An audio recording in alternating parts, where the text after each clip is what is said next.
utwaye imodoka yanyerera ntigwe ukayikura mu nzira atawe inzira zose ubona ko ukora biri positive ntacyo utsindwamo. Ibyo rero icyo bisobanura nta kindi, nagira ngo abantu tuye tunaganira cyane babyumve cyane.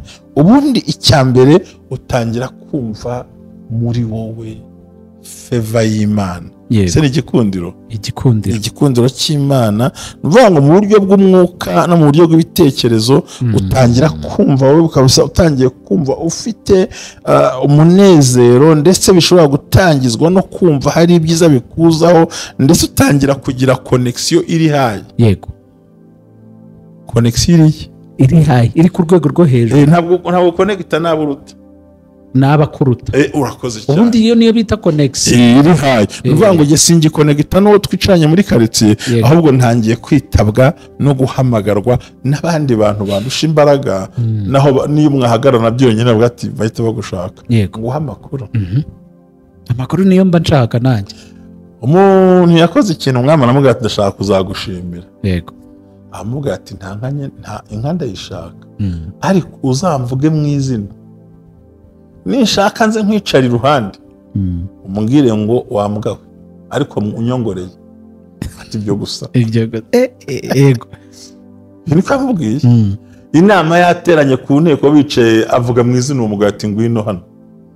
Amubwira ati wambwawe. Abatware bose n'abakomeye bati umuntu umwami yavuze mu izina, akaza akamwongorera, kandi ntibazi icyo yamubwiye. Ntabwo bakimenye. Kuvuga ati jye w'inka dusanyereze iki, uzi inka yakuye aho ngaho. Umwami yaguhamagaye uzatuvugire, uzakandi ntiyagiye. Sinzi ukumva ibaza, ariko umuntu aguhamagaye umukuru w'igihugu akongorera mu izina gusa, buryo gusa. Ati mwami rero inka niki ntabyo rwose simbyanze, ariko mwami uragahora n'inka uragahorana. Umuntu atari kunda kwisabira ikintu kimwe cyonyine, bateranya abatware, uzampamagare mu izina nkwegere, unyongorere ijambo ushaka. Niwe wambwira uti araza arapfukama, amubwira uko basezeranye. Abantu ba kera bari imfura, ntacyo mwavuganaga. Araza ndi umutware, ndi sushefu, nyobora sheferi, ndakomeye mu ngabo, ntarampamagara, ahamagara uriya muntu mu izina. Cyubahiro. Ashidutse umusozi wuzuye inka. Ati kera. Urumva iyo utangiye kuva mu baciriritse, utangiye kuzamuka cyangwa mu level wari urimo, ugatangira guhamagarwa na nimero zikurusha imbaraga zinari hejuru yawe. Iyo ni connection ikomeye yo kwakira bwa buzima budasanzwe muri wowe. Yego. Babyumvise? Kumva cyane, ndagutahura. Cya kabiri ni uburyo noneho haje twita positive affirmation. Ubwo ni ugukonfirima bya bindi byiza. Positive. Yego.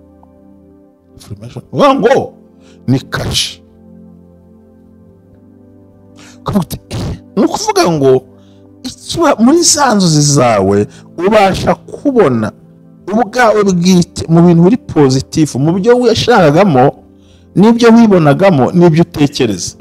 Ukarusa driving imodoka ntayo wagiraga, none icyo wumvaga wifuza ugatangira kukibona. Icyo gihe bivuze ngo Imana iracyari mu ruhande rwawe, kandi Imana irimo irakora ibidasanzwe. Yego.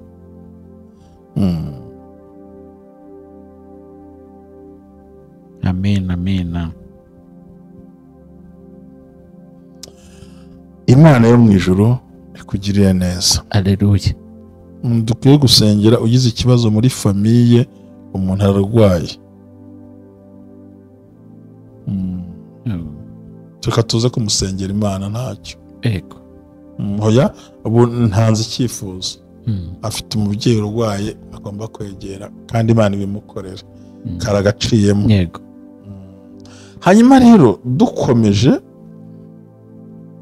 ni ukuvuga ngo icyo gihe mu mitekerereze no mu bwonko utangira kurota inzozi, usarura imyaka, ugenda mu myaka ihinze harimo ingano, harimo uburo, harimo n'ibindi bintu by'ibinyampeke ariko byeze, kandi ukabona icyo watekerezaga udarota uyu munsi ugihagazemo. Ariho abantu bavuze ngo inzozi z'imiruho. Ntabwo inzozi z'imiruho, njye natekereza kwitwa kanaka ariko nibonye mu ishuri nasabaga kandi ndaritsinze, ni gute umbwira yuko navangiwe? Izo nazo ni inzozi zikonfirima yuko hari icyo Imana igiye gukora. Ikindi bisobanura iki? Ni ukuvuga ngo upcoming good luck, icyo twita amahirwe arimo gusatira rwose. Amahirwe yagusatira aza gute? Ni uko haza abantu bashyashya mu buzima bwawe badasanzwe kandi b'umumaro utanakekaga. Yego. Kuko buri muntu wese azana igisubizo iwawe. None icyo gihe harimo haza abantu bazima bazana umugisha, nibwo ababi bagenda bavamo. Warose uri mu iteraniro ry'abantu, warose ubwiriza, warose wigisha, warose uhagararanye n'abantu bakomeye, warose uhagararanye n'abasitari, warose wambaye imyenda mishya wifuzaga mu nzozi zawe. So nuvuga ngo rero ngo hari umugisha uri muza kuko Imana iguhamagaje abandi bantu bashyashya. Aho hazaho n'ibimenyetso bifatika. Kutumirwa ahantu utatekerezaga, abantu bagatumwa nuko bakubonye, bakanyarwanda gushaka kuki wabaye mwiza, urimo urasa neza. Wahinduye amavuta, wahinduye ibyambaro, wahinduye karitsiye. Abantu bagatangira kubona mu yindi sura utari ufite. Yego. Sinzi niba unyumvise. Ndi kukutahura cyane, ndakumva. Yego, urakoze cyane. Ikindi kiba kiriho nuvuga ngo utangira kubona amakado ava mu bakozi b'Imana atandukanye baguhamagara. Ikindi gutangira kumva amahoro mu mutima wawe kandi ukumva ni sawa. Ikindi uko hari abantu barota banaseka bagaseka mu nzozi. None ikindi no kumva muri wowe mu buzima urota ukabona uzengurutswe n'umucyo mwinshi cyane, urumva neza. Yego. Ikindi ukarota ufite amahoro n'ibyishimo bidasanzwe muri wowe.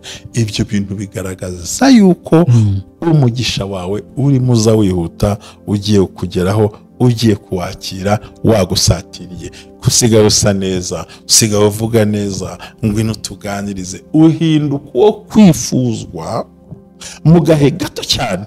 Mbega nawe ntiwasobanura ukuntu uhindutse, kandi bakubwira ko wahindutse ukashaka ikintu wahindutsemo ukakibura. Wahinduye ibiryo, wahinduye amavuta, wahinduye imyambaro, wahinduye itorero, wahinduye na karitsiye. Favor y'Imana itangira kukuzaho. Yego.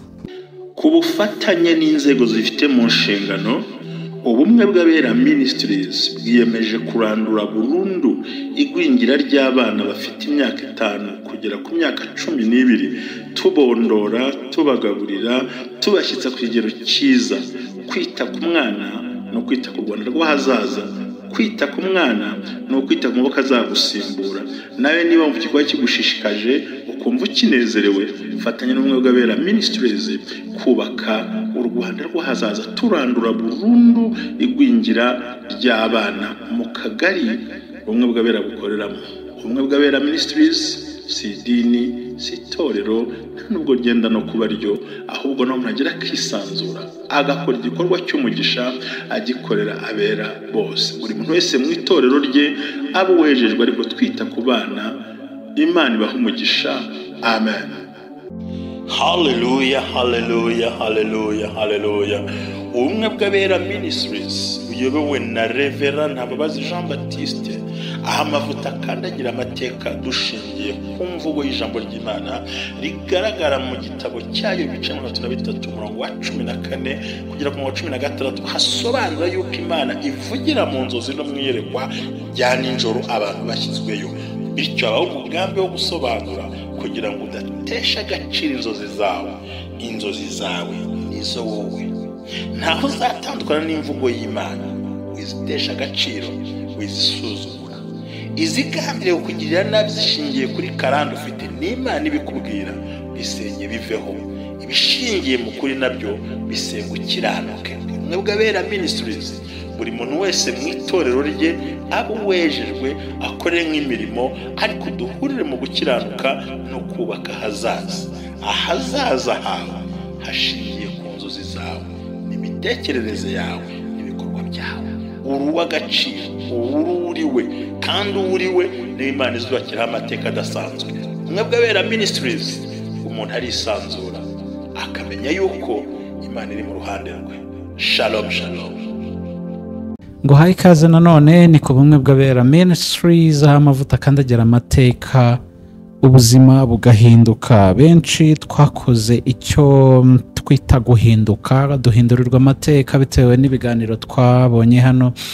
Twahitamo kwa muganga, twahita ku ishuri, twahita mvuge ngo ikira bitewe nuko nahumvise ngewe ndi kuhita ku ishuri, ndi kuhita kwa muganga kuko havura ibikomere by'umutima, hakavura ibikomere by'imbere, umuntu agahindurirwa izina ndetse ugahindura imitekerereze, ibintu bikagenda neza. Amazina yanjye ni Jerry, nawe ufite uburyo wabonye ku Bumwe bw'Abera Ministries bitewe n'icyo hagufashije. Njye haramfashije nubwo ari mu rugo, ariko n'ubundi ni mu rugo ntajya menyera kuko buri gihe uko mpora niga byinshi. Mushumba, ndagushimira kuba ugira uruhare mu gufasha abantu, mu kudufasha mu kubona amasengesho yacu akora, kuko ni kenshi abantu basenze ariko ntibikore bitewe n'ibi byose n'aya mashokoro yagiye adufata yo mu bice bitandukanye. Hari amashokoro ya za karande, hari amashokoro y'inshuti, hari amashokoro ya satani, hari amashokoro y'ibintu byinshi bituma tudasingira ubwiza n'iby'Imana yashakaga ko tugeraho. Ariko kugenda wumva ibiganiro, amashokoro hari igihe kamwe gasigara. Abantu babaye mu cyaro baranyumva neza, uko wumvise ikiganiro hari utwo ugenda ukuraho. Ugenda ukuraho. No muri aka kanya rero ndagira ngo nkubwire ngo nyotewe kumva uburyo nakuraho utundi twamfasha ahantu. Murakoze cyane, Imana ikaze cyane. Nagira ngo nshimire abavandimwe bakunye kudukurikirana, mbagira inama muri iyi minsi ibi biganiro. Gerageza ucyumva, fata kire yose. Noneho uyu munsi ndashaka kubaganiriza ni ikintu kigiye kubabwira gikomeye cyane. Mu gihe abantu bakubwira ngo ibyo bigiye kurangira, kandi uko nawe wareba koko ukabona byarangiye, ariko ukumva muri wowe hari akandi kajwi, ukumva hari andi mahoro ufite, ukumva nyamara ubikomereyemo nubwo birangiye. Ariko ukumva ufite yaje ngo ntabirenze. Yego, sinzi icyo ushaka muri wo cyumva. Yego, urabona ubikomereyemo. Nuvuga ngo generally ni ikimenyetso cyerekana ko ugiye inzozi zigaragaza neza ko ugiye gutabarwa. Ariko unyumva icyo ushatse kuvuga. Ariko abantu benshi bahuriza nawe ubwawe uvuga ati ariko ibintu bizava hehe. Noneho nta muntu uguhanuriye, ukumva muri ufite amahoro, ukumva ntubyumva, ukumva ibintu bikomeye. Reka dusenga Imana. Turagushimiye ko udukunda Mana, turagushimiye ko mu ruhande rwacu mu izina rya Yesu Kristo Nazareti. Turagushimiye ko uri Imana yacu, uri amahoro yacu, uri imbaraga zacu, uri igitangaza cyacu Mwami. Kandi koko hari abarose bakwiye gusohorezwa amasezerano bakumva bice baguwe neza. Tanga umugisha mu nzira zose kandi udufashe mu buryo bwose kubwa Yesu Kristo Mwami wacu, amen. Reka ngira abantu ngo nta cyiza nko kurwanya no kurandura igwingira ry'abana. Umwana yagombye kwitabwaho. Yego, Ubumwe bw'Abera Ministries ntabwo ari idini uko mwumvise muri kiriya kirango, ntirigenda no kuba ryo, ahubwo dufite icyifuzo burirwe mu idini ryawe, mu itorero ryawe, kora imirimo ikwiriye. Rero Ubumwe bw'Abera Ministries bwiyemeje kurandura kabisa, kugira ngo abaje tubamarana iminsi 12. N'ubu niyo ngiye kubamara iminsi 12. Ariko ntekereza ko tubagaburira, tubitaho, ariko nibwira ko n'abandi bafite uwo mutima nyaboneka Imana ibaha umugisha. Rero uyu munsi icyo nashatse guhitamo, ndacyari muri za nzozi noneho. Yego, ni ukuvuga ngo izo nzozi zerekana umugisha ni muri rusange ni ibimenyetso bikwereka message iri positive. Yego, message isobanutse kandi igaragara, iri clear, Yego, ndetse iguhishurira ibyiza ku buzima bwawe n'ibyenda kuguhindukira guhinduka babishyashya tuma turajyana bikaba bishyashya umuntu aba ateguye byanditse cyangwa ukumva the feeling of being supported and guided in your life ukumva hari ibyiyumviro uwumva yego usa nk'ushyigikiwe yego ikindi kandi ukumva urayobowe mu buzima bwawe si kubyumva nyine ubyiyumvamo kandi ntawe ubikubonaho nta n'ubikubwira uyu ntibanabibona ko ubona ko wagowe ari ukumva muri wowe ukuntu wumva ufite amahoro adasanzwe uri umuntu ushyigikiwe uri umuntu uhinzwe mu buzima ufite potential kandi ikindi bigaragaza yuko hari ibimenyetso by'uko ushobora gutera imbere ndetse no kwerekana yuko hariho gukura mu buzima bwawe mu buryo bwerekana ko hariho ikintu nakwita ngo ni bifite nk'umurongo utumbireje bifite wa murongo ukora zigzag yego ni uburyo umuntu aba yiyumvamo muri we yego reka turebe hano hantu uzarota wurira umusozi urangiza uzarota umesa imyenda nuyanika uyanure imvura itayinyagiye ubwo rero mu bantu wenda bashobora kuba badukurikiye nonaha twabonye ko mu gaciro ka mbere ibintu by'ingenzi ugomba kwitaho mu gihe uri kurota ni uko inzozi zatangiye hagati uko byagenze nuko zarangiye noneho na reaction yego y'umutima n'umubiri zimaze kurangira aho ugira ibyishimo yego uzarota ugaburira abantu ukura amafaranga kuri ATM ubara amafaranga menshi yego wicaye mu nama y'abantu baguhaye mikoro mbega ni inzozi zerekana success wambura imyenda y'udushwambagara wambara imyenda mizima kubona uri muri salo ntabwo none apana muri salo abo kubona ugendana n'abantu beza muri kumwe n'abantu babasobanutse mbega kuvuga ariko nanjye nabahariye ariko wakanguka ukisanga muri ya situation uzi kubara amafaranga ufite ideni ry'inzu nyirinza akubwira ati bimeze bite ko cyangwa nandike piriya nkuko narenyabaza ifite ubwote wow ni izo ziri positive kurota utsinda ikizame mu ishuri yego kurota wirukanka abantu ukabasiga ukaba uwa mbere kurota wica inyamaswa iguteye ukayishyira hasi kurota ukirana n'abantu ntibagushyira hasi ukabakubita hasi uko umuntu ukamunesha yego ubwo ni wowe mutsinda kurota utwaye imodoka yanyerera ntigwe ukayikura mu nzira datawe inzira zose ubona ko ukora biri positive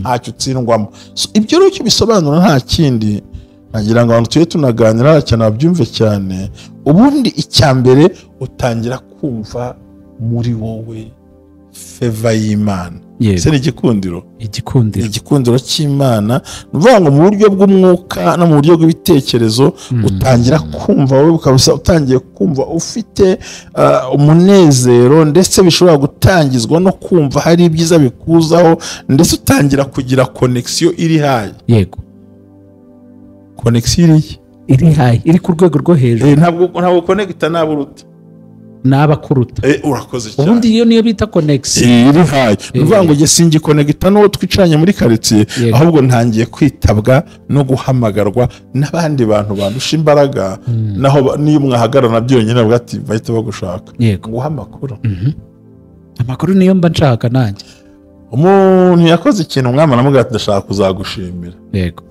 aramubwira ati nta inka ndayishaka ariko uzamvuge mu izina ninshaka nze nkwicara iruhande umubwire ngo wambwawe ariko unyongoreye ati ibyo gusa yego niko amubwiye inama yateranye ku nteko bicaye avuga mu izina uwo mugabo ati ngwino hano aramubwira ati wambwawe abatware bose n'abakomeye bati uwo muntu umwami yavuze mu izina akaza akamwongorera kandi ntibazi icyo yamubwiye ntabwo bakimenye kuvuga ati jye w'inka dusanyere n'iki uzi inka yakuye aho ngaho umwami yaguhamagaye uzatuvugire uzakandi ntiyagiye sinzi uri kumva ibaza ariko umuntu aguhamagaye umukuru w'igihugu akongorera mu izina gusa gutyo gusa tugiye mwami rero inka n'iki ntabyo rwose simbyanze ariko mwami uragahora n'inka uragahorana umuntu atari gukunda kwisabira ikintu kimwe cyonyine bateranya abatware uzampamagare mu izina nkwegere unyongorere ijambo ushaka niwe wambwira uti araza arapfukama amubwira uko basezeranye abantu ba kera bari imfura ntacyo mwavuganaga araza ndi umutware ndi sushefu ndi nyobora sheferi ndakomeye mu ngabo ntarampamagara ahamagara uriya muntu mu izina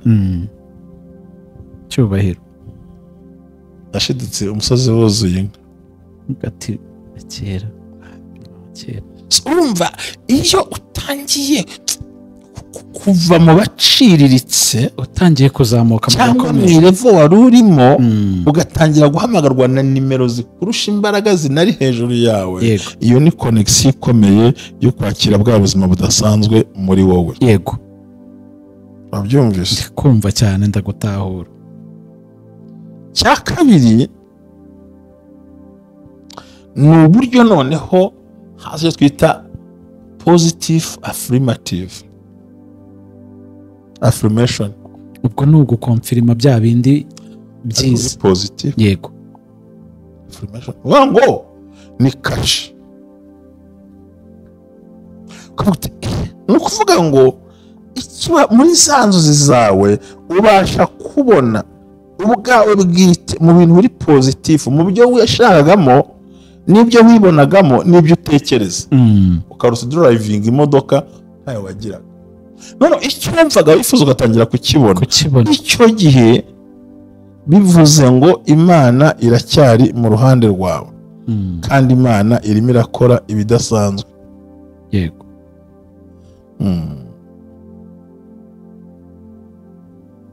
amen Imana yo mu ijuru ikugirire neza alleluya dukwiye gusengera ugize ikibazo muri famiye umuntu ararwaye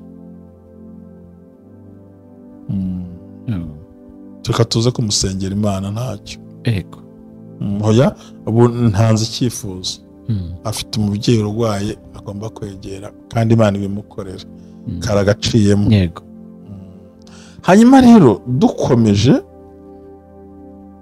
ni ukuvuga ngo icyo gihe mu mitekerereze no mu bwonko utangira kurota inzozi usarura imyaka ugenda mu myaka ihinze harimo ingano harimo uburo harimo n'ibindi bintu by'ibinyampeke ariko byeze kandi ukabona icyo watekerezaga udarota uyu munsi ugihagazemo ariho abantu bavuze ngo inzozi z'imiruho ntabwo inzozi z'imiruho njye natekereza kwitwa kanaka ariko nibonye mu ishuri nasabaga kandi ndaritsinze ni gute umbwira yuko navangiwe izo nazo ni inzozi zikonfirima yuko hari icyo Imana igiye gukora ikindi bisobanura iki ni ukuvuga ngo upcoming good luck icyo twita amahirwe arimo gusatira rwose amahirwe yagusatira aza gute ni uko haza abantu bashyashya mu buzima bwawe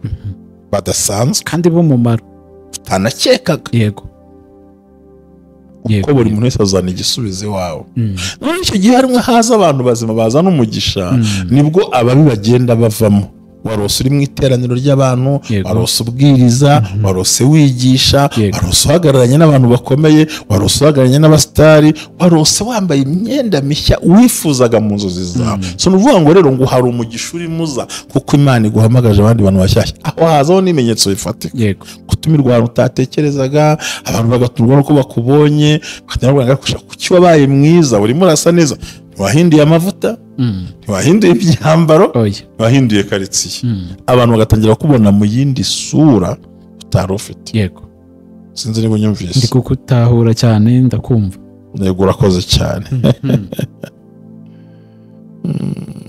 ikindi kiba kiriho ni uvuga ngo utangira kubona amakado ava mu bakozi b'Imana atandukanye baguhamagara ikindi gutangira kumva amahoro mu mutima wawe kandi ukumva ni sawa ikindi uko hari abantu barota banaseka bagaseka mu nzozi none ikindi no kumva muri wowe mu buzima urota ukabona uzengurutswe n'umucyo mwinshi cyane urumva neza. yego ikindi ukarota ufite amahoro n'ibyishimo bidasanzwe muri wowe. ibyo bintu bigaragaza yuko umugisha wawe urimo uza wihuta, ugiye kugeraho, ugiye kuwakira, wagusatiriye. usigaye usa neza, usigaye uvuga neza, ngwino tuganirize. uhinduka uwo kwifuzwa mu gahe gato cyane. mbega nawe ntiwasobanura ukuntu uhindutse, kandi bakubwira ko wahindutse ukashaka ikintu wahindutsemo ukakibura. wahinduye ibiryo, wahinduye amavuta, wahinduye imyambaro, wahinduye itorero, ntiwahinduye na quartier. Favor y'Imana itangira kukuzaho. yego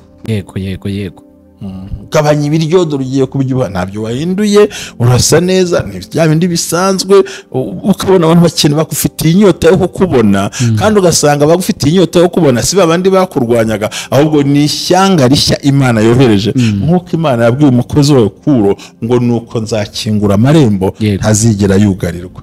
ahangaha ni umugisha ntakumirwa. washyiraho ibihindizo, wahamagara abadayimoni b'isi no mu ijuru, ntacyo uzatwara umugisha w'uwo muntu, kuko agomba guhabwa umugisha n'Uwiteka Imana ishobora byose, kandi agatabarwa mu nzira zikwiriye. yego urimo urabyumva? ndakumva cyane. ibi bintu uwo muntu uzamusanga arimo asarura imbuto, umunezero usobanuka, arimo aganira n'ababyeyi, ntiyongera kurota abapfuye, ntiyongera kurota iyo myanda twize kubona ubushize, ntarota ibikoko bimwirukankana, ahubwo ashobora kurota abona inka zibyagiye, cyangwa zirisha, cyangwa zishotse. inka dore ko zitanywa amazi zigira gute? zirashoka. uyu muntu azarota arimo acunda amata, azarota arimo agaburira abantu, arimo arabasevinga. yego azarota ahabwa envelope. rimwe na rimwe azarota yibona aho yatekerezaga. ni ukuvuga ngo ni uburyo bw'Imana izaba amaze kumuhindura mu cyerekezo, yitegura kwakira wa mugisha ukomeye wagombye kwinjira mu buzima bwiwe. yego uyu muntu ntarota intozi, ntarota ishishi, ntarota imonyo mu buzima bwe, ahubwo hari igihe arota abona inyoni ziguruka ari nyinshi ariko zijya mu mujyi umwe. hagiye urabona inyoni ziguruka zigakora ukuntu, zigakora nk'ijambo, zigakora akantu. cyangwa ukabona hari isho zimeze ku ngugu, aho bisobanura ngo ufite bya byishimo. umva rero, amarembo yawe ntazugarirwa. umuntu wese uzahagwa kurwanya ibi bintu ntashobora kubishobora. yakoresha abantu. ku cyambere Imana igiye gukora nuko igiye kwera imina abaguteje ibyo bibazo, ibavana mu nzira, izana abandi bashyashya b'ingirakamaro mu buzima kandi banakurusha ubushobozi. yego baguhagarika kuri level idasanzwe. ugiye gutaha amakwe y'abakomeye, ugiye kwicara mu nama z'abakomeye, ugiye kuvugana n'abantu bakurusha uburyo. ndetse ariko abantu babyumve muri ya nzira, niba bavuganaga n'umuyedi munsi kwa gitifu aguhamagaye mukicarana, ubwo n'uwa mudugudu nyamara urakomeye cyane. nabwiraga ubundi inzozi zijyana na level y'umuntu, kandi gukomera kuri mu bice bitandukanye. kandi uzabona icyo gihe urimo ukarabya umwana ariko akaba uwawe, apana uw'abandi. Imana ishimwe cyane. amen. uzabona abantu ry'itsinda bagukurikiye ko hari favor y'Imana yaje ku buzima bwawe kandi gukunda Imana ikakurengera. bityo rero ku muntu ubonye zino nzozi nawe hari kondisiyo. niba narakubwiye mu kiganiro cy'ejo ngo inzozi ni message y'ibanga iriho kode izwi n'Imana n'uwarose inzozi. igihe cyose uzi ko uwo muntu utamwizera, mutanaziranye, yenda utazi no gusobanura, shaka abahawe impano, ariko wivuga inzozi zawe. True. ni ukuri. ibyo ni mu nzozi. kabiri, irinde kuvuga intambwe ya kabiri ugiye gutera mu bintu byawe. yego ibyo babonye barabibonye, ibindi bigira ibanga, kuko aho ugiye gutera intambwe ushobora gusanga hari ukurusha yajya imbere, ukahagera yahageze kandi akabisenya. yanabisenya da, haragarukamo ka kantu k'ibanga, ibanga rikomeye. turimo turajyana pe. icya gatatu, ntukavuga ukuntu uzendinga cyangwa uzarangiza umushinga wawe. Cyihurire ikagutira conclusion. Icya kane nubwo wasenga n'abahanuzi, mbonye Imana gutabara, mbonye Imana guhaye umugisha, ntukavuge ngo yego disi ngo nyina nabirose. No, bavuga ngo amen. Hari n'ukuntu abantu bahanurira bagahita bavuga n'ibindi bakabapfunyikira kubera ko ngo narabibonye. No, uti amen. Ati se n'ubwa mbere ubibonye? Ati yego Imana ibizi byose, hisha abantu ibyo bintu. Yego. Mu gihe nk'icyo irinde kwivanga no kwishyira hamwe n'abanzi b'Imana bireba. Icyanyuma igirira icyizere gishingiye kuri ya mahoro. Ikibanziriza icyanyuma gisoza cyamara kavuga icyo gisoza burundu. Jeruzi icyo ari cyo iga kuba mu buzima bushima. Ubuzima bushima si amaturo yishimwe, ubwo ni ubuzima bugira bushima. Mwami ndagushimira ko nuba n'ubu nyiriwe, ndagushima ko wandinze. Ariko iki kintu uzi ko abantu bahora barakibagirwa, ahubwo bagahora muri expectation. Amakosa shima Imana mu byo ufite mu mutima wawe, mu nzira yawe, uvuga uti Mwami nibi nabyo. Wirya ubugari ukubitamo ikanya, wirya urambirwa ngo imyenda. No, ubwo ufite amahoro mu mutima ukabutekanye, uvuga ngo data ndagushimira ko nakano kawungana kabonye. Yego, ndagushimira uko ngana, ndagushimira uko nsa. Mbega ukagira bwa buzima butuma Satani buri cyerekezo yagufatiramo. Yego, Imana ibaha umugisha. Turagushimiye cyane. Imana ibagiriye neza. Amen. Nakagaruka turabakunda. Amen.